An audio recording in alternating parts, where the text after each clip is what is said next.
Kolamausi, good afternoon. Dr. Carolee Dodge Francis from the University of Nevada, Las Vegas, and let's see, member of the Oneida tribe, raised on the Manam Hoa, and what else? Tenured faculty in the School of Public Health. School of Community Health Sciences. Oh, School of Community Health Sciences. And what center do you run? So, Dr. Nikki Bowman. So glad to be here. I'm the executive director of the American Indian Research and Education Center and associate professor, hopefully a full professor by next year. I'm hoping. Yes. So tell me a little bit about the place you live and talk about what you're doing in your work or your personal life, including mentoring me, regarding evaluation. Sure, and like you said, I am an enrolled member of the Oneida Nation of Wisconsin and a Native American researcher for the last 30-some years plus. So a lot of my work really stems around looking at evaluation for evidence-based programming and curriculum. So what does that mean? It means that oftentimes there's curriculum and programs that are created for other populations and not very often for Native American populations. So what I like to do, not only with my students but with my colleagues, is evaluate those curriculums and see how they can be created in culturally based and culturally relevant curriculum that can be translated for Native American populations. And so a couple of pretty large curriculas that I've done and looked at is one is called New Beginnings, a discussion for living well with diabetes, and that was initially created for the African American population, and it was really a module type curriculum, but it was geared for anybody who might be a diabetes educator, a health educator, but also for just kind of the lay person in the community. And what it was created to do was really look at a storytelling approach to facilitate discussions about some of the psychosocial issues related to type 2 diabetes. But again, it was created for the African American population. So one of my students and I, Adora Claw, who is actually a PhD student of mine now, we did this in her master's and her thesis. And we wanted to see, can we adapt this for our own Native American population? So we looked at creating a focus group and bringing Native American individuals that had type 2 diabetes or pre-diabetes or were actually taking caregiving of someone in their family with type 2 diabetes, because we wanted to change out the resources, the links, the URLs, make it more culturally relevant, and see how that worked and if it got the focus group participants to talk about their diabetes. It was such a huge success, and we only did one module. Because who funds this? Actually, this was funded. We had a little pot of money to fund to give the participants like a $15 gift card to, I believe we gave it to Target. And so that was about all, and we had some snacks and things for them, because it was over an hour interview, and there was about 10 participants. And so it was part of her thesis, but it was part of research an evaluation that I wanted to do, because I thought this is already created. Why aren't we doing this? And it was really done well, and it had evidence-based behind it, so it was more like, okay, we should see if we can adopt this, because then it saves us so much time and so much money when we can take something that's already self-contained but flip it for our populations. So the seed money came from UNLV? Well, it actually came from some of my research money that I have. So, and oftentimes if students are doing a evaluation of a curriculum or a program, then I want to make sure that we give our participants a little something, because it is taking of their time. We can't give them a lot, but we're appreciative that they'll spend some time and give us feedback. So we actually ran the module, and we got fascinating information from them. Everything from, how do I make a meal that benefits not only me as a type 2 diabetic, but my family? I can't afford to cook 2 meals. What do I talk to when I go to my doctor? And this curriculum was really set up to have those discussions, because we wanted to increase their skills for talking to physicians, communicating, talking about goal setting, problem solving, all of those things. And so we did this model, and it really worked well. So I went back to the National Diabetes Education Program, which is a collaboration through the National Institutes of Health and Center for Disease Control and Prevention, and we call it NDEP. And because this curriculum was created out of NDEP, and I said, we want to look further into how we might be able to adapt this for Native American population, because it worked really well. You can do it in a church, you could do it at a community center, you could do it in somebody's home. I mean, it fits anywhere. You can pick it up and just use it. So they basically said, well, let us hire an external evaluator. And I said, okay, but they said, we want you to be one of the key informants. And I said, fine, because they knew I had checked off a lot of the matrix for how to do one of these focus groups and how to adapt it. And the conclusion was, they did a big report and they said, yes, this could definitely be used and adapted for Native American population. And so those are some of the evaluation projects that I do. I've done others with another student who used evidence-based program called Becoming a Responsible Teen, BART. Okay. And that was a curriculum that focused on teens and making sound HIV decisions and sexual activity. And so we adapted that too for Native American adolescents. And we wanted to see, okay, is that going to work? And so we did a mixed method evaluation. We did qualitative and quantitative, did a qualitative focus group with the teens that went through the curriculum.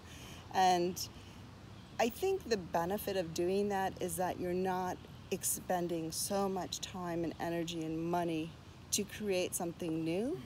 And so evaluation helps us to say, is this feasible to do? And how are the Native American population or participants going to receive it? How are we going to integrate them in the advisory committees? How will they respond to knowledge and skills, pre and post tests? So I think it takes a huge part of that continuum of develop something from beginning to end and says and allows us to look at, yes, we can use this, but this is how we need to adapt it to make sure it's culturally relevant. Do you see that now, and this is sort of taking question 1 and 2, because you're kind of talking about the work you're doing plus some of the initiative services and programs. Can you tell, is evaluation sort of used as a tool? Evaluation, it sounds like, is used as a tool to adapt existing models to see if they work for Indigenous populations. Have you done similar work like this out in other disciplines or in other sectors?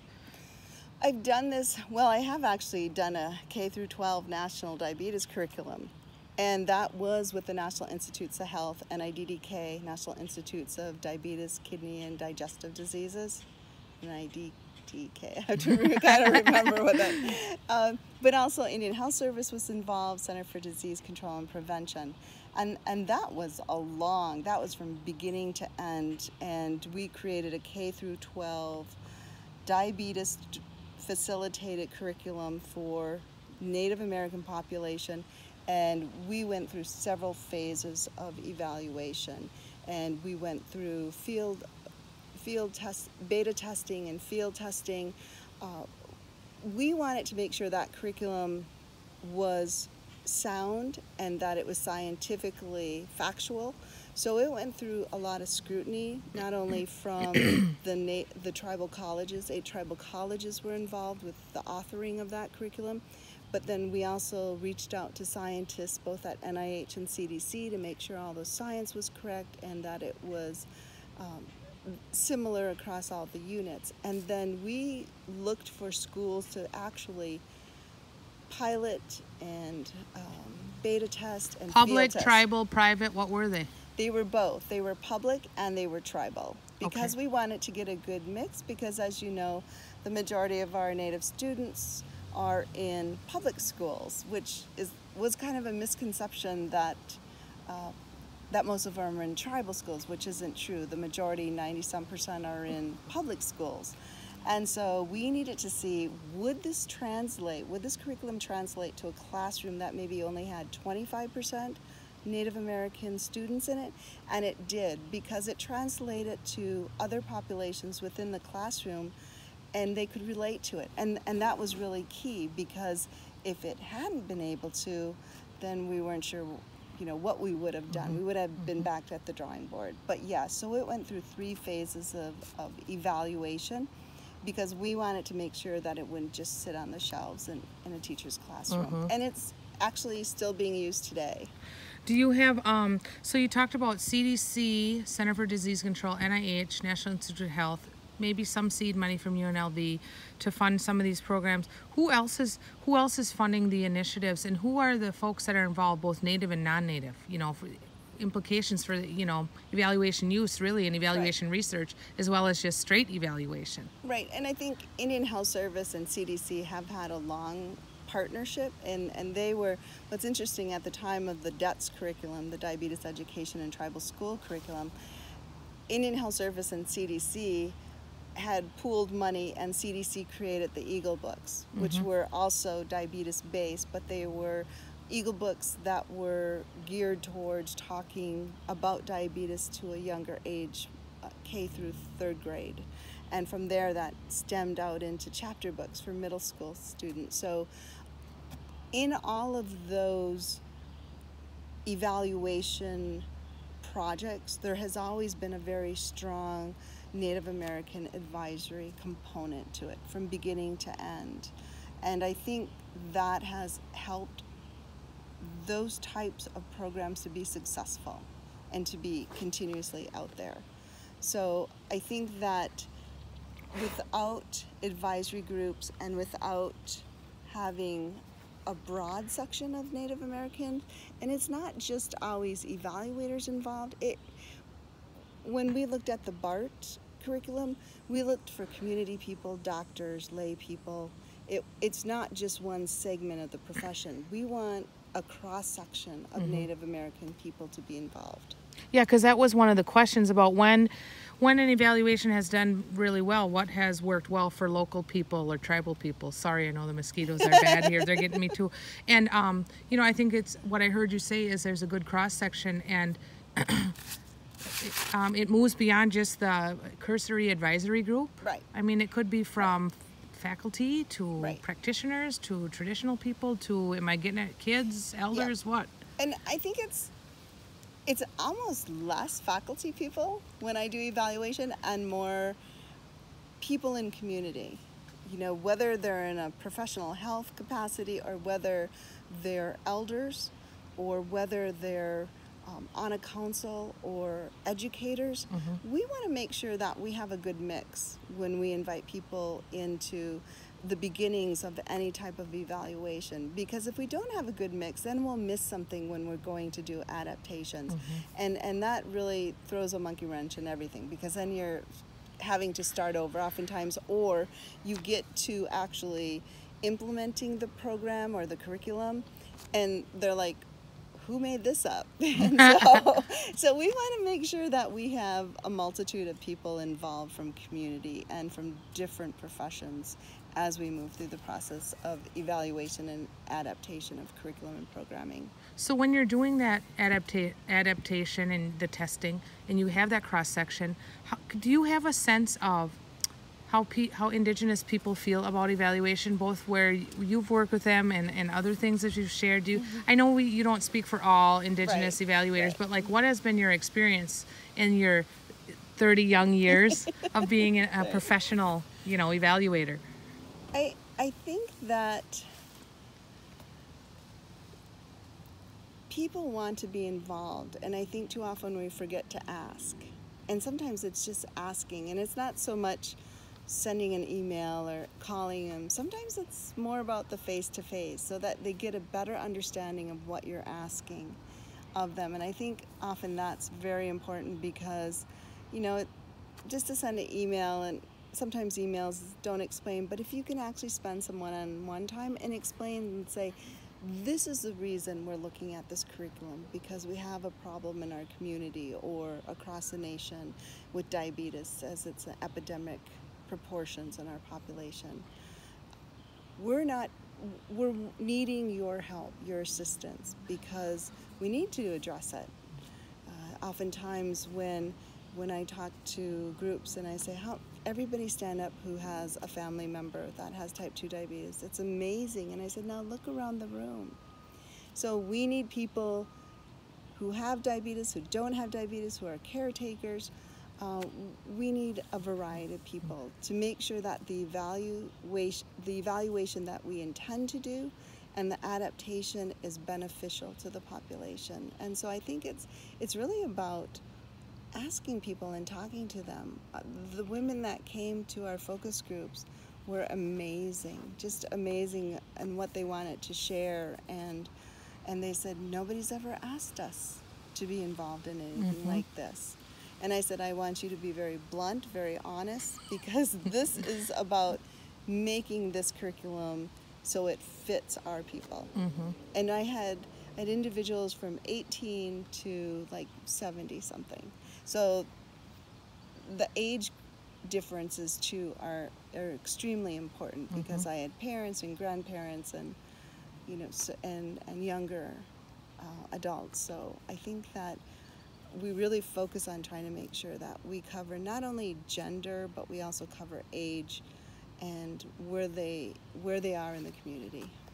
So would you say then so far over your career, the feel for evaluation or the value of evaluation is getting better amongst Indigenous people and participation is getting higher? I think so, because I want to say, or I'm hoping it is anyways, because I've been doing this a long time, and I think that people are more aware about evaluation. You can't just do a program and say, okay, we did that and I'm done. But did it make an impact? Did it actually create a difference within the population that you're addressing or within the community?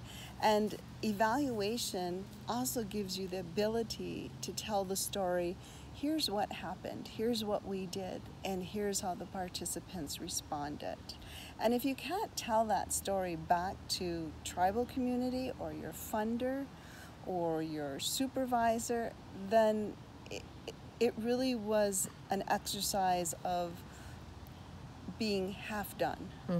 So it's all great to get the funding and do the implementation of the program, but if you can't evaluate it and tell that story, you're going to have problems. And I think that's why I think evaluation has become much more acceptable and embraced by tribal people, because they want to know, did I do a program, or did I do a curriculum, or did I do a training, and did it have some effect with the population I was targeting? You were talking about changes about evaluation. Have you ever seen, has anything great ever been done in evaluation practice, especially locally, or that you've been involved in any of these initiatives that have really made a difference, that have been innovative, have been effective, both with the local community members maybe and the funder? I would probably say the K through 12 diabetes curriculum, because it was the first ever that such a large project, federal project, was funded by all the feds, NIH, CDC, Indian Health Service, and the fact that it brought together 8 tribal college groups, 8 tribal colleges who'd never worked in such a large scope project. And the fact that they all represent different tribes and cultures and traditions, and to come up with a curriculum that could be transparent and adaptable from tribe to tribe across the nation. I mean, that's a feat in itself. How do you create a curriculum when you have over 500 some tribes and hope that it fits into a tribal community in Oklahoma, in the Upper Peninsula of Michigan, on the East Coast, or in the Seminoles in Florida?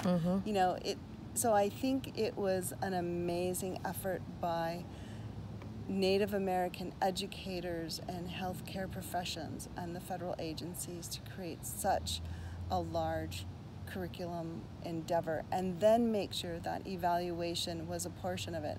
I will tell you, there's a little side caveat. They didn't think about the evaluation until I brought it up. Oh, so that's a good segue into then, because just the breaking down of silos, the systemic networking, the social and professional and academic collaborations, the different jurisdictions, public and tribal, that were there, or a minority serving institution with a public university with a tribal college and university. Right.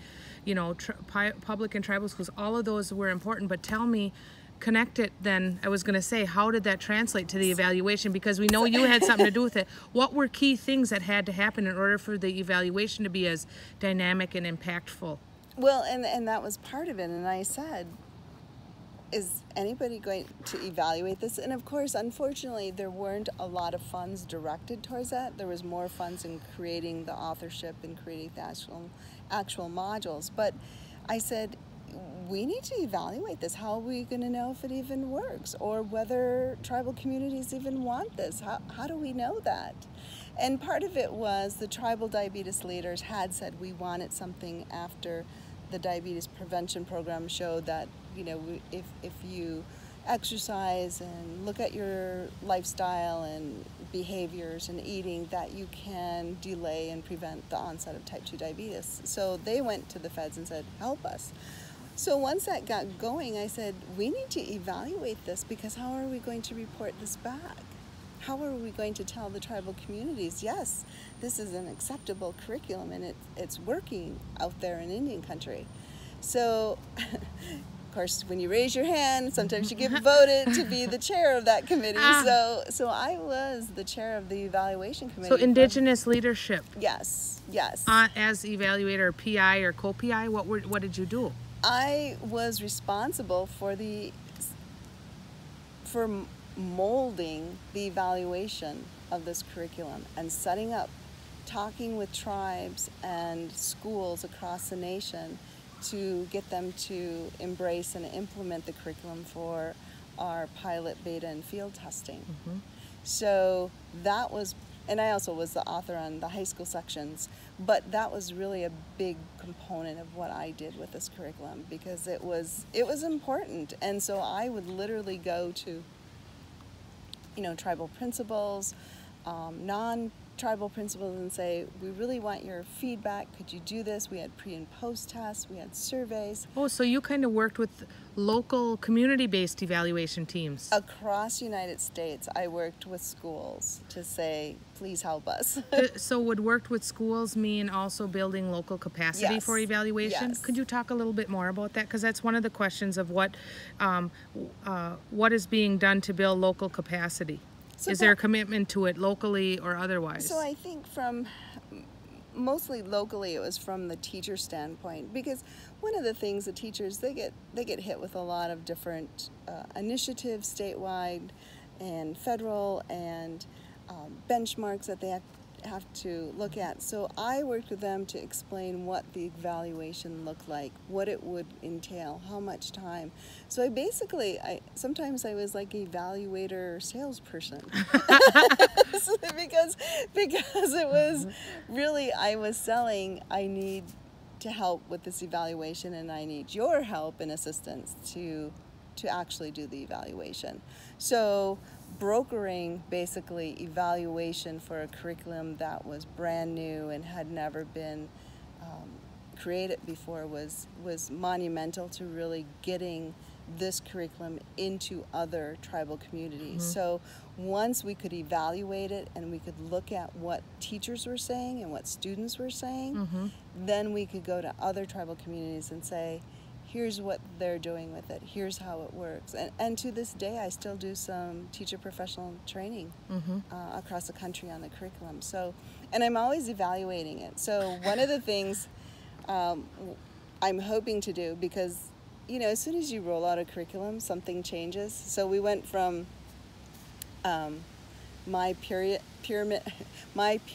to my plate, like in a nanosecond, which outdated the curriculum, because we had just put in the new my pyramid, which was different than the old my pyramid. And now it's a plate. And so I would really hope that we could give it a facelift or, you know, bump it up a little bit. So part of the evaluation of the curriculum that currently exists is to look at how can we make it a little more contemporary and make some of the changes that occurred, you know, just due to changes in the way we view other resources. Do you have advice for, and I'm thinking about the technical assistance you did around evaluation, you talked about it locally, but at the federal level, when all of these agencies came together, do you have any advice for federal agencies regarding evaluation with Indigenous populations? Was the technical assistance you had to give non-Indigenous or non-experienced non-Indigenous evaluators or policy or program type people different types of technical assistance than you did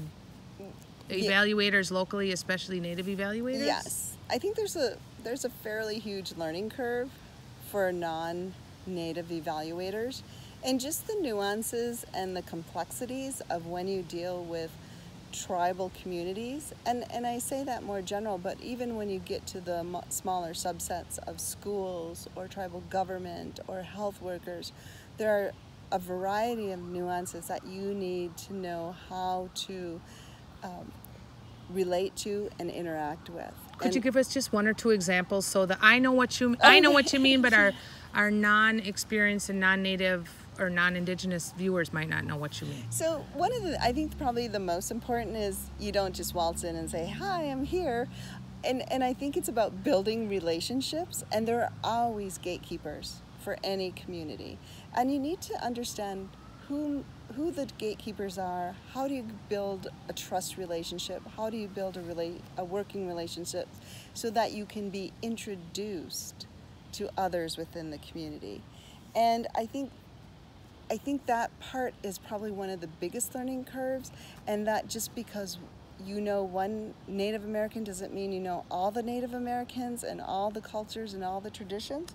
So I think that part of that is that learning curve of knowing how to maneuver and what the nuances are within each individual tribal community, because they are not the same and they are not standardized across the country. And I think the biggest thing, and this might relate back to just because I'm a qualitative researcher, but it's more about listening and less talking and hear what they have to say first, rather than saying, you know, oftentimes we just like throw up when we have a throw up our performance metrics, and here's a design and the instruments. Yes, and we want you to do this and this and this and this, and you know, and can we get it all done in 6 months?